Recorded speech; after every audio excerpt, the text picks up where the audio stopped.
Welcome to a deep dive. Oh, cool.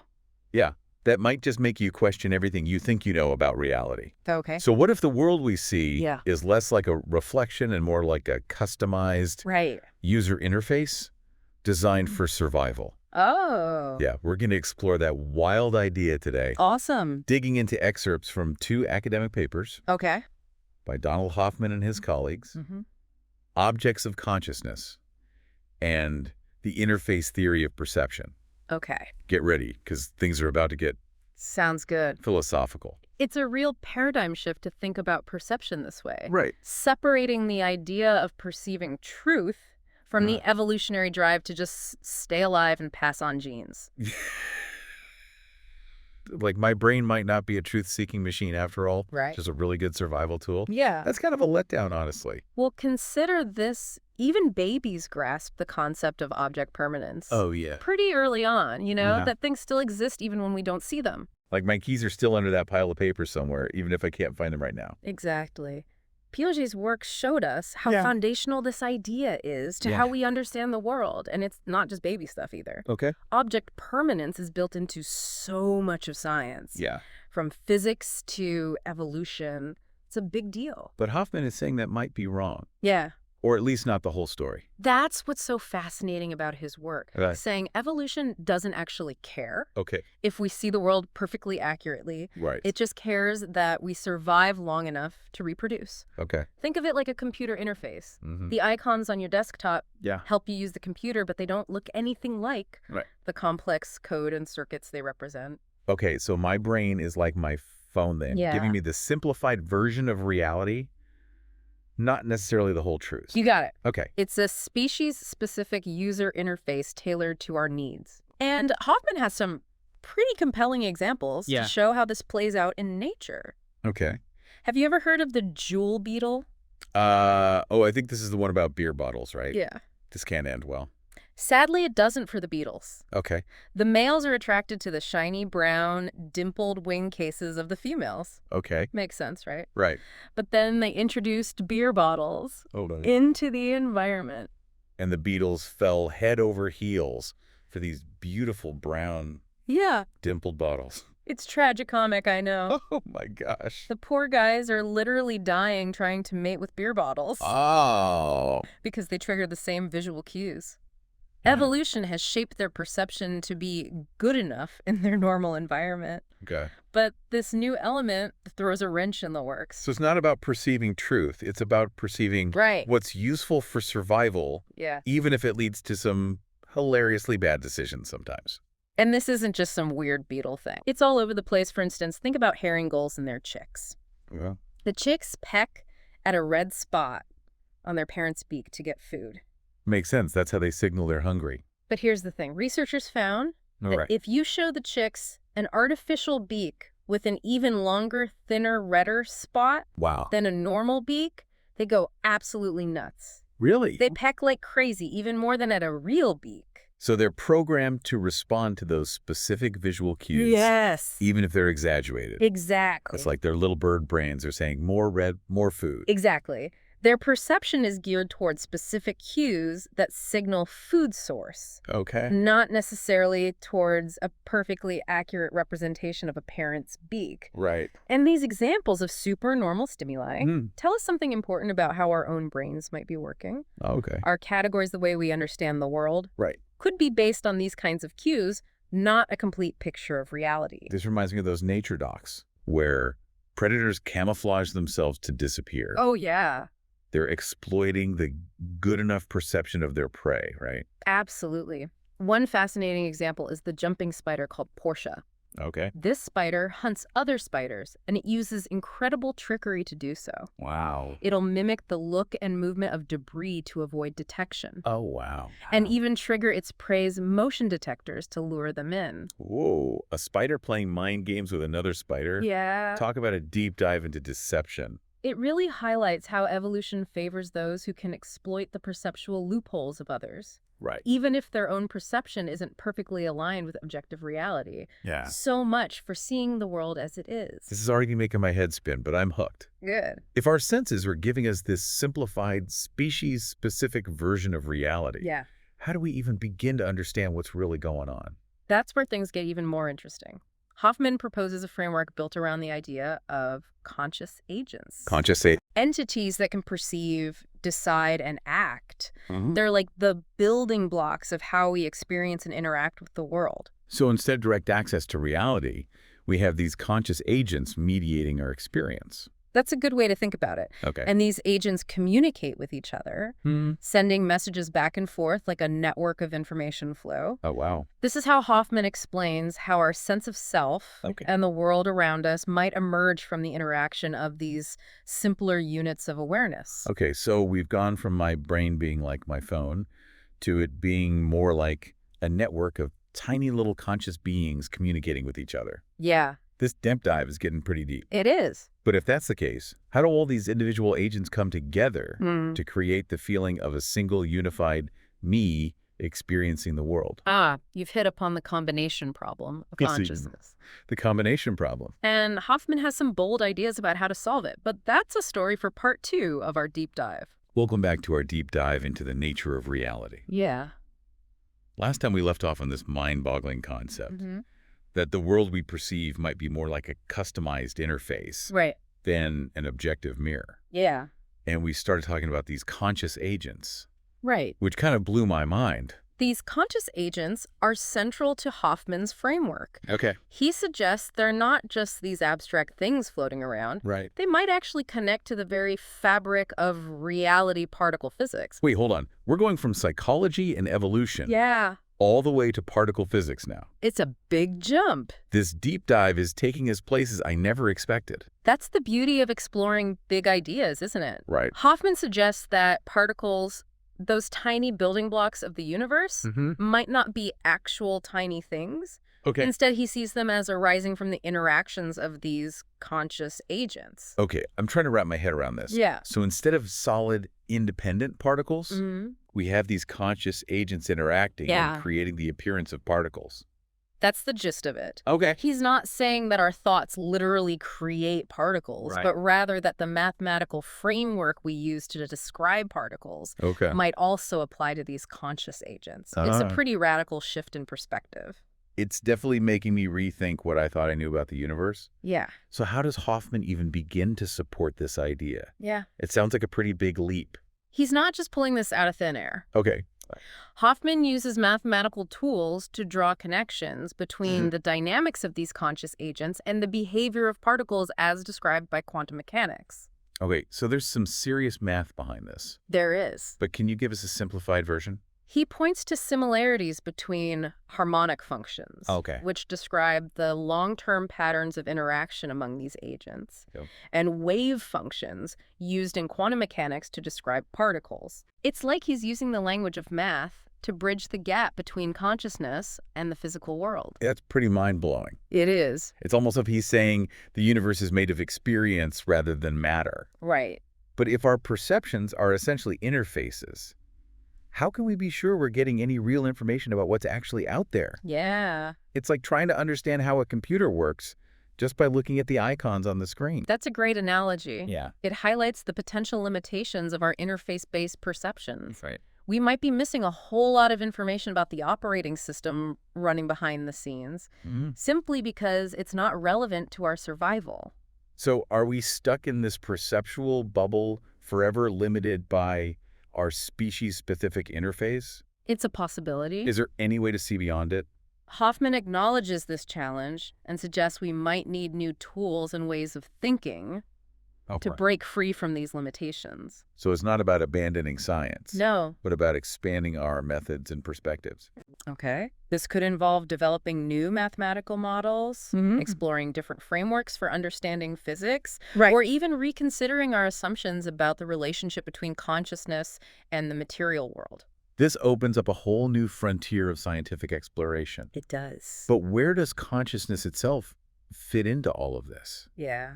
If the world is our interface, who or what is the user experiencing it? That's the million-dollar question, isn't it? Yeah, it is. Hoffman suggests that consciousness might not be just a product of our brains, Okay. but a fundamental aspect of reality itself. Yeah, okay. It's a concept known as conscious realism. Wait, so you're saying consciousness isn't just something that our brains do, Right. but it's actually woven into the fabric of existence? That's the idea. Wow. It's a pretty radical departure from the materialist view that consciousness is simply a byproduct of complex brains. So instead of a universe of dead matter, we have a universe that's brimming with experience at its most fundamental level.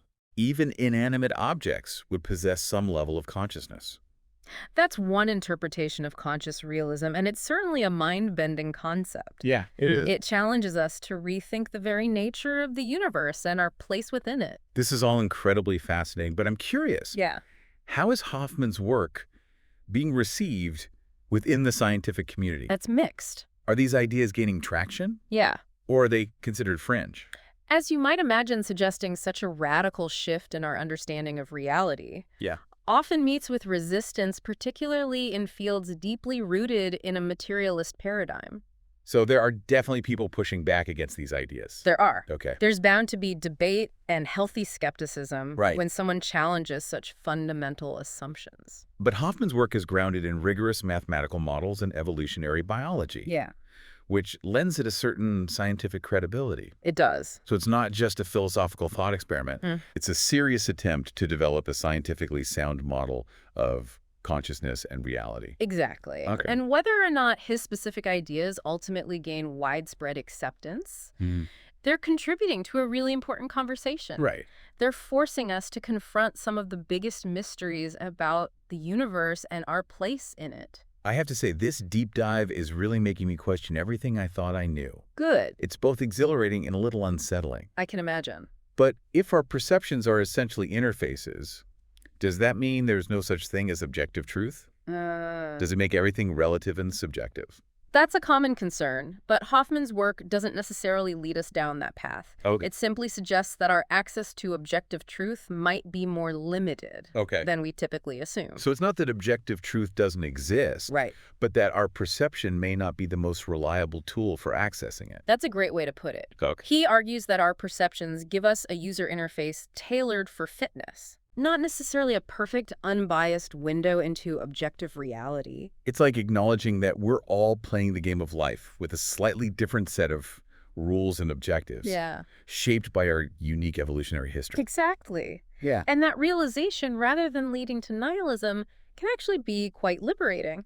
How so? It encourages us to be more open to different perspectives. Okay. More critical of our assumptions, and more willing to consider the possibility that there's more to reality than meets the eye. It's like reminding ourselves that the map is not the territory. Yeah. And there might be hidden trails and undiscovered landscapes beyond the boundaries of our familiar maps. I love that analogy. Yeah. It captures the sense of curiosity and wonder that this perspective can inspire. It encourages us to approach life with a sense of exploration and open-mindedness. This is making me think about how we find meaning and purpose. Yeah. If the world is our interface, does that mean those things aren't inherent in the world, but something we create through our interaction with it? That's a really insightful observation, and it's something that Hoffman's work definitely points towards. Okay. If our perception is primarily about guiding our actions and interactions, then meaning and purpose arise from how we choose to engage with the world and the people around us. This puts a lot of emphasis on personal responsibility and the choices we make in shaping our experience of reality. It certainly does. Wow. It shifts the focus from trying to discover some pre-existing meaning in the universe to recognizing that we have the power to create meaning through our actions and relationships. That's both empowering and a little daunting. Yes. But it definitely aligns with the idea that we're not just passive observers of reality, but active participants in creating our own experience. That's a great way to summarize it. Go ahead. Hoffman's work, while rooted in science and mathematics, ultimately leads us to a profound philosophical realization. Okay. We're not just along for the ride. Right. We're co-creators of our own reality. This has been an incredible journey so far. It has. We've covered a lot of ground, from the idea that our perceptions might be species-specific interfaces to the possibility that consciousness is fundamental to the very fabric of reality. We have. And we've wrestled with some big questions about the limitations of our perception, Yeah. the nature of objective truth, Right. and the very essence of consciousness. We have. But the conversation doesn't end here. No, it doesn't. In part 3 of our deep dive, we'll delve deeper into the challenges and opportunities presented by Hoffman's work and explore the potential of this perspective to revolutionize our understanding of consciousness, reality, and the very nature of existence. Welcome back, deep divers. Back for more. We're in the final stretch of our exploration into the mind-bending work of Donald Hoffman. Okay. We covered some seriously trippy territory so far. We have. From the idea that our perceptions might be like customized interfaces, to the possibility that consciousness is woven into the fabric of the universe itself. It's a big one. It is. But before we emerge from this one, I want to talk about the practical implications of all this. Right. If the world is our interface, how does that change the way we approach things, like science, technology, or even our everyday lives? That's a great question. Yeah. Hoffman's work has the potential to shake things up in a lot of areas.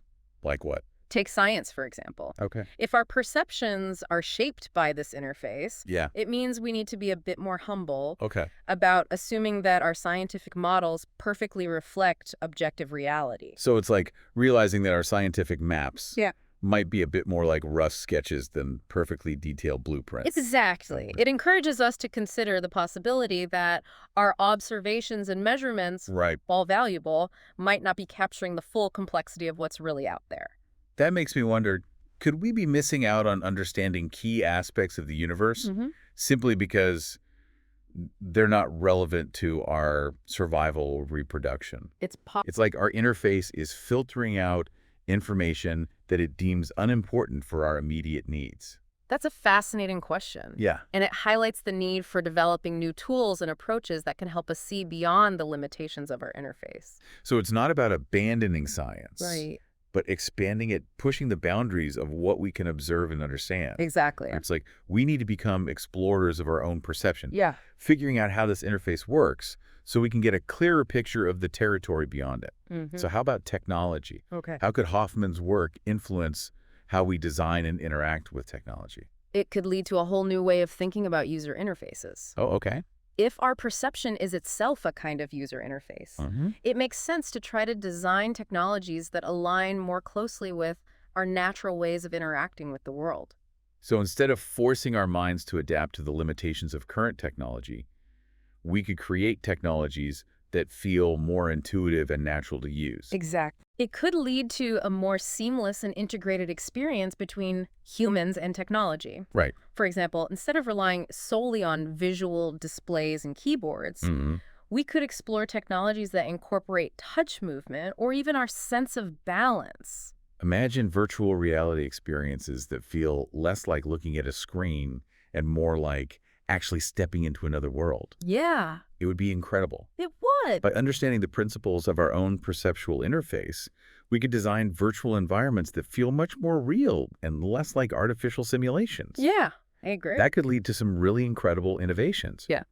But let's shift gears for a moment and think about the implications for our everyday lives. Right. If we accept that the world is our interface, does that change how we relate to each other, make decisions, or find meaning and purpose? It definitely encourages us to be more aware that everyone experiences the world through their own unique interface. Right. It cultivates empathy and understanding by acknowledging that what we perceive as objective reality is actually shaped by a whole web of biological and experiential factors. It's like remembering that everyone is playing the game of life with a slightly different rule book. Exactly. It makes it a lot harder to be judgmental and a lot easier to understand why people see things differently. I agree. And it also encourages us to be more open to the possibility that there's more to the world than our own individual interface might be showing us. Good point. It's like a reminder that the map is not the territory. Right. And that there are always new paths to explore and hidden landscapes to discover. Beautifully put. This realization can be both humbling and incredibly liberating. It encourages us to approach life with more curiosity, wonder, and openness to new experiences and perspectives. Absolutely. It also seems to suggest that meaning and purpose might not be things we find out there in the world, Right. but rather things we create through our interactions with the world and with each other. That's a really profound point. Yeah. If our perception is primarily about guiding our actions and interactions, then meaning and purpose emerge from the choices we make and how we choose to engage with the world and the people in it. This perspective puts a lot of responsibility on our shoulders. It does. It's not about passively waiting for life to hand us meaning, Yeah. but actively creating it through our actions and Well, relationship. exactly. It shifts the focus from seeking pre-existing meaning in the universe to understanding that we have the power to generate meaning through how we live our lives. This deep dive has been quite a journey. It has. We started by questioning the nature of perception and ended up exploring the very essence of consciousness, reality, and the meaning of life. Big questions. We've traveled from the familiar ground of object permanence Mm-hmm. to the uncharted territories of conscious agents, the combination problem, and the mind-blowing idea that the world is our interface. It's a lot to take in. It is. We've wrestled with the limitations of our senses, contemplated the nature of truth, and glimpsed the vast potential for new discoveries in science and technology. It's been a wild ride. It has been. It's just the beginning. Yeah. Hoffman's work is just one perspective in the ongoing exploration of consciousness and reality. It's an invitation to keep asking questions, keep challenging assumptions, and keep pushing the boundaries of what we think we know. Couldn't have said it better myself. So to all you deep divers out there, we encourage you to stay curious, stay open-minded, and keep exploring the world as a vast and mysterious place. And who knows what wonders we'll uncover as we continue to dive deeper into the mysteries of existence.